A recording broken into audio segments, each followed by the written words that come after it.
Hello everyone in YouTube land, it's Coach Rod coming to you again with another video after a long hiatus from YouTube. I'm glad to be back. Well, we're going to be changing the format here. From now on, this will be a question and answer channel. So send me your questions. If you're stuck and you don't know how to move forward in life, I'd love to help you. So send me your questions or your story down below. You see the email address? It's xjwstories@gmail.com. Send me your stories and I'll answer you either privately or maybe you get fortunate and I answer them right here on this channel.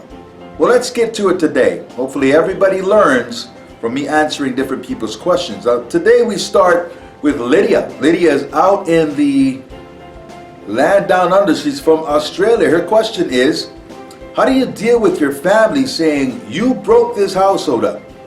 To put all the guilt on you. I left at 19 and have absolutely no one. To this day, 2 generations are in the religion and they stay strict to the shunning rules. I paid a heavy price at 19 to be an orphan. Now, how many times have we heard stories like that? People just suffering, just full of pain from the loss of their family. There's one thing that we should expect to have in life is our family. Regardless of what happens, the one thing we should have in life is our families. Unfortunately, if you think differently, as an ex-Jehovah's Witness, you lose this. And it's painful, it hurts. And then they turn around and blame you for wrecking the family just because you think or believe something differently as an adult. Well, how do you deal with this? Well, first of all, you must know how wrong they are. You must know it beyond knowing it in your head. See, when you're sure of something, it bothers you less. The problem is a lot of us still have some of the wiring from the Jehovah's Witnesses so they can guilt us because we understand how they think. Because part of us might still be holding on to some of that belief system ourselves. You see, Jehovah's Witnesses think in a very odd way. But at some point in our life, that odd way was normal. And until we flush that all out of our minds, it's easy for them to guilt us. You see, a normal family does not shun their children because they grow up to have a different belief. Let's look at the rest of the world, not just the Jehovah's Witness world, but the rest of the world. The rest of the world thinks that's crazy. When families get together for Thanksgiving, and the children are grown and, gone on with their lives, rarely does everyone believe the same thing. But they're still sharing the love of the family. There's a respect for wherever you chose to go in life. And that's the way it's supposed to be. So when they try to tell you that it was your fault, that's just wrong. That's a very strange way of looking at things, and that's a wrong way of looking at things. It's very rare that 10 people will look at anything the same way. That's just being human. People have a different vantage point, a different viewpoint, different opinions, and we're supposed to accept that as people. What the Jehovah's Witnesses do is the epitome of conditional love. They do not understand unconditional love. So the first thing you need to do is to understand it was never your fault. That you should have the right to believe whatever you want as an adult. And they are not being loving. Know this truth. Just look at the rest of the world and know that they broke up the family. That their religion and their belief in a cult broke up the family. Not you. Rest assured, you did not do that, because the only way you will get the love that you desire from your family, as long as they keep this belief, is by you being inauthentic and living a lie. And I know you can't do that. Number 2, what you need to do is you yourself be the epitome of what love is. You show them unconditional love, which means you get rid of all labels. You're not disfellowshipped in your eyes.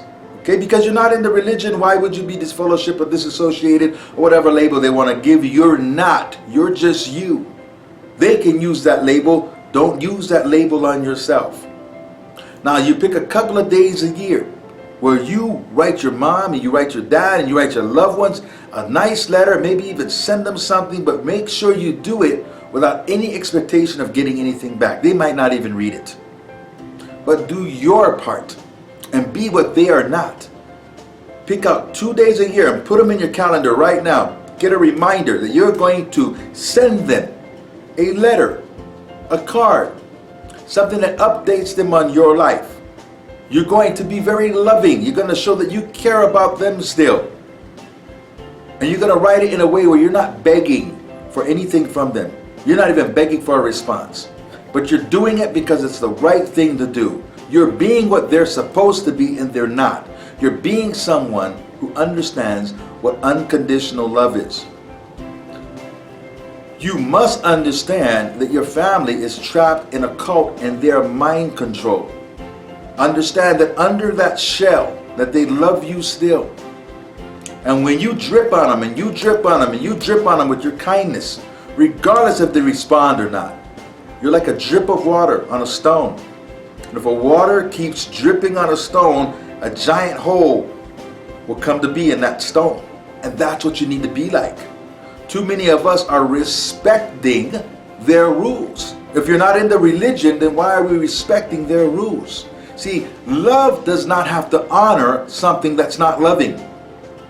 Love doesn't have to honor any of that. Okay? So you take the love that's in your heart, and one of the reasons why you feel hurt right now is because that love is trapped in you. You love your mom, you love your dad, and it's trapped in you and you can't express it. Just express it. It doesn't matter if they don't want you to or not. They can't stop you from loving them.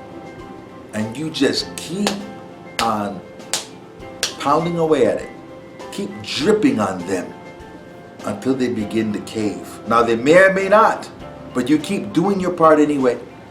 And if something were to happen to your mom or dad or your loved ones, you know you did your part. They did not do theirs. They followed a cult, you followed your heart. They followed something that was not love, you followed love. Do your part 2 days a year. Write it down, put it in your calendar, and make sure you're consistent about it. Even if you get nothing back, you'll feel good because you did your part. And no one could ever blame you for breaking the family apart because you're doing something they don't even know how to do or have never done. Okay? You're showing unconditional love.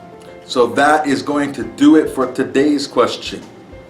Again, if you have any questions, if you're stuck anywhere, you're dealing with shunning, dealing with not knowing how to move forward in life, dealing with trying to make new friends, whatever it is you're dealing with, the residue from the Jehovah's Witnesses, if it's still on you, send me a letter.